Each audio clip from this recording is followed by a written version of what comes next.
Right now, we are gearing up for a windy day all across Colorado tomorrow. Both high winds and red flag warnings have been issued. In the foothills, we could see wind gusts of up to 85 miles per hour. That wind is also expected to creep into the metro area.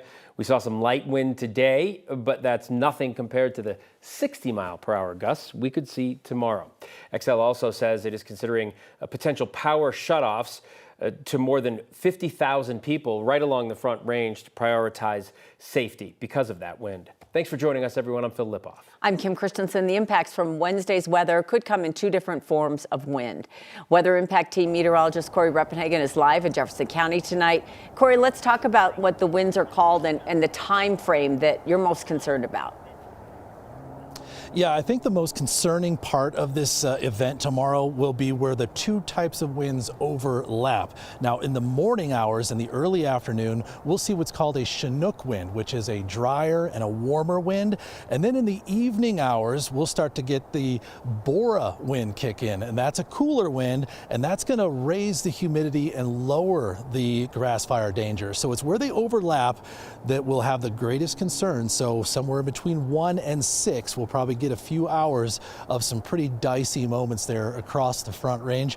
And these wind events are likely not going anywhere. They've been hitting us hard lately, and it's because of the La Nina weather pattern that we have been in. And so far this year, I call this La Nina a textbook La Nina pattern.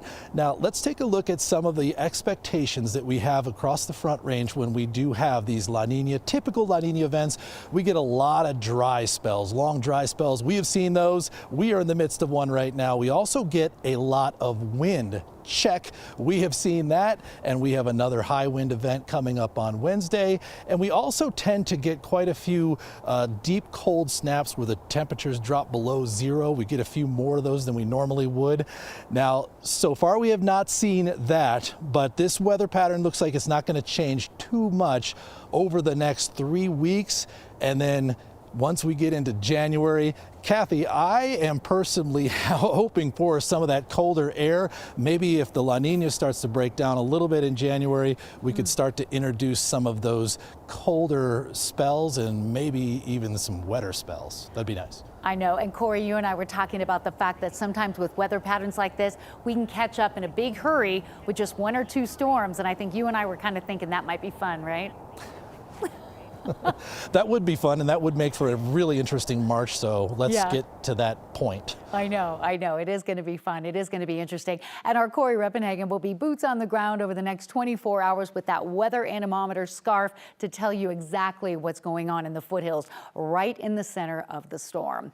Tonight, this is the calm before the storm. Fair skies and relatively light winds out there, and a nice day. I mean, temperatures in the 60s, easy to get around, no travel issues. Temperatures running above average. Typically, we see highs in the low 40s. We've seen 50s, 60s, and 70s, and just starting to see that wind creep up along the foothills.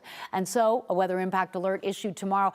Dangerous and damaging, we would call these extreme winds because of power outages, trees coming down, blowing snow in the mountains. Yeah, there's a little snow coming in, and just this critical fire weather setup with a prolonged drought, warm weather temperature trend, and low relative humidity. So something we don't want to be talking about in one of our snowier months in Denver. So red flag warning will go out tomorrow for the I-25 corridor. A high wind warning for gusts to 85 miles per hour possible. High wind watch out on the northeastern plains. It's a fast moving system. This will be a 24-hour event that, yes, will drop a little mountain snow. But Denver, if we can get a raindrop out of these passing clouds tomorrow night, that would be saying something. So coming up, much more on the fire weather warning. We'll have the timing and impact of this incoming storm in just a bit.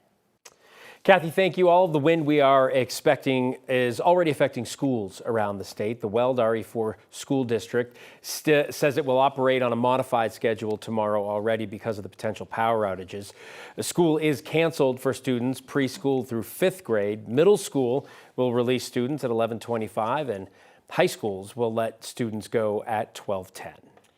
Right now, the northbound lanes of I-25 near Loveland remain closed because of a large and deadly crash. Colorado State Patrol says it started when a car pulled over to get medical attention, and as traffic was backing up, 4 cars crashed into each other. 2 adults and 1 person under the age of 18 have been taken to the hospital. 1 person died. That person was a minor. We'll continue to follow this crash and keep you updated as we learn more. 6 women drugged and sexually assaulted by a Denver cardiologist filed suit today against multiple dating apps. The women claim apps like Hinge and Tinder continued to feature Dr. Stephen Matthews' profile even after a user reported being raped by him. Kevin Vaughn from 9 News Investigates joins us. And Kevin, the lawsuit says one of those women reported rape to Hinge in 2021. Yeah, Kim and Phil, according to the suit, she was told that Matthews would be banned from the site after she made that report. But the suit alleges that he continued to use that app and another one to find victims until he was finally arrested in March 2023. I am scarred by what happened to me that afternoon. At his sentencing hearing, He took away my freedom. He took away my ability to live a carefree existence. Dr. Stephen Matthews listened as women he drugged and in many cases raped made their voices heard. Matthews is now serving a prison sentence of 158 years to life for assaults on 11 victims. Today, 6 of those women filed suit in Denver District Court, naming 4 companies, IAC and a company it controlled until 2020, Match Group, and 2 of Match Group's apps, Hinge and Tinder. The suit also names Matthews, who used the dating apps to connect with victims he took to his Denver home and incapacitated with drugged drinks. The suit alleges that Matthews met Jane Doe 1 on Hinge in September 2020 and raped her. She immediately reported the incident to Hinge the next day. But the app matched her to Matthews' profile a second time. After another complaint, Hinge responded that it had taken additional steps to ensure that he permanently stays off Hinge.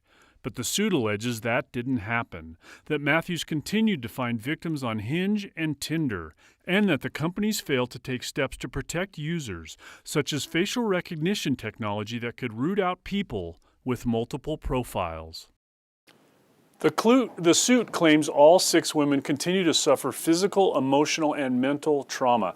It seeks damages to be determined at a trial. No one from IAC responded to us today. A spokeswoman for Match Group said the company has developed a comprehensive series of safety tools and is committed to continuing those efforts. The statement, however, did not address the allegations raised in the suit. Live in the newsroom, Kevin Vaughn, 9 News. Just that trial alone, those women, remarkable. Very brave, very courageous. Yeah, it's a terrible case. All right, thank you, Kevin. Lakewood police say an Amazon driver has been arrested for attacking employees at a dentist's office. This happened yesterday afternoon at Emerald Dental on West Alameda Parkway. Police say Michael Coleman was delivering a package when he tried to sexually assault an employee. Police say he also attacked several other employees, injuring at least one of them. He is now in the Jefferson County Jail facing several charges. We reached out to Amazon for comment on those accusations. Amazon told us they're taking the allegations seriously and are cooperating with law enforcement. They also said Coleman was employed through a third-party service and is no longer delivering packages. Weld County is considering some new options for their emergency alerts after the Code Red system went down last month. County officials say they still plan to send out emergency notifications using Crisis 24, which owns the Code Red system. Code Red went offline last month because of concerns from their IT department. It forced Weld County to rely on backup agreement it has with Larimer County, while leaders continue to explore some long-term options. They say this is a step forward. People can sign up for the update to update their cell phone information to receive these alerts through the county's website.